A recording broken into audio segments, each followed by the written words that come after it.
തൊഴിൽ സമയം 8 മണിക്കൂറായി അംഗീകരിച്ചതിന്റെ ഭാഗമായി 1856 ഓസ്ട്രേലിയയിൽ നിന്നാണ് മെയ് ദിനം ആഘോഷിക്കണമെന്ന ആശയമുണ്ടായത്.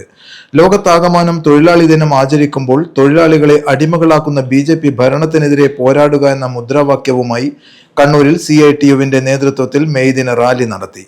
റാലി സ്റ്റേഡിയം കോർണറിൽ സമാപിച്ചു.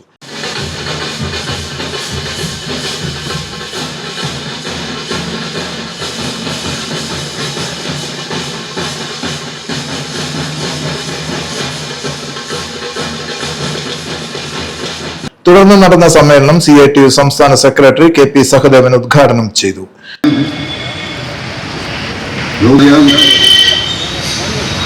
CPI നേതാവ് ഷാജി അധ്യക്ഷത വഹിച്ചു. താവം ബാലകൃഷ്ണൻ, CITU ജില്ലാ ജനറൽ സെക്രട്ടറി A അശോകൻ, മറ്റ് പ്രമുഖ നേതാക്കൾ പങ്കെടുത്തു.